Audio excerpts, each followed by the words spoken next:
So hello everyone, welcome back to another video. তো তাণ্ডব related তোমাদের সাথে কিছু আপডেট শেয়ার করব। তো মূলত তোমরা সকলেই জানো যে শাকিব খানের তাণ্ডব সিনেমার অ্যাকশন যেরকম লেভেলের হতে চলেছে, যেরকম স্কেলের হতে চলেছে, সেটা মাইন্ড বগলিং হবে, মানে ব্যাপক হবে।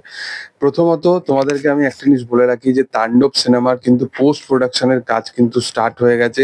তাদের কিন্তু ডাবিং এই সমস্ত স্কেডিউলের কাজ কিন্তু প্রচন্ড পরিমাণে তোড়জোড় করে চলছে। খুব তাড়াতাড়ি ডাবিং এর কাজও কিন্তু শেষ হয়ে যাবে এবং পোস্ট প্রোডাকশন সমস্ত কিছু কমপ্লিট করে তারা কিন্তু সচরাচর তাড়াহুড়ো করছে প্রমোশনের জন্য। তো একটার পর একটা কিন্তু তাণ্ডবের একটার পর একটা মানে গ্লিমস, একটার পর একটা ঝড়, একটার পর একটা গান, সবকিছু কিন্তু তোমরা এই মাস থেকেই স্টার্ট হয়ে যাবে দেখা।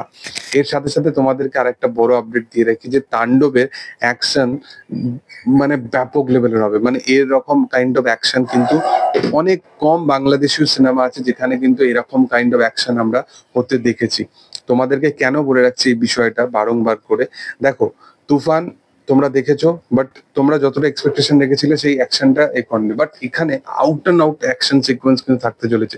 শুধু মাসালা ফিল্ম তাণ্ডব নয়, এখানে একটা স্টোরি আছে যার মধ্যে পলিটিক্যাল অ্যাঙ্গেল আছে, যেখানে থ্রিলিং অ্যাঙ্গেল আছে এবং এর সাথে সাথে ভরপুর অ্যাকশন থাকতে চলেছে। তাণ্ডবের মধ্যে 3টে অ্যাকশন ডিরেক্টর অ্যালট করা হয়েছে এবং তাণ্ডবের যে মেকিং সমস্ত কিছু করা হয়েছে অ্যাকশন সিকোয়েন্স গুলো, সেগুলো কিন্তু 3টে অ্যাকশন ডিরেক্টরকে দিয়ে করানো হয়েছে।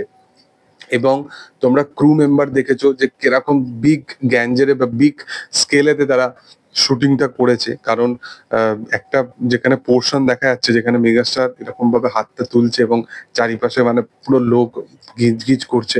তো ওই যে 750 ক্রু, মানে বুঝতে পারছো কতটা কনভিনসিং এর সাথে কাজগুলোকে করা হয়েছে। তো রায়ান রাফি বিশাল বড় একজন পরিচালক, যে মানে বাংলাদেশীয় মার্কেটে সত্যি তার মানে নামেতে সিনেমা চলবে, সে দিন দিন এইরকম কাইন্ড অফ একটা জায়গায় পৌঁছাচ্ছে এবং সে কিন্তু করতে পারে, ওই কনভিনসিং পাওয়ারটা তার মধ্যে আছে।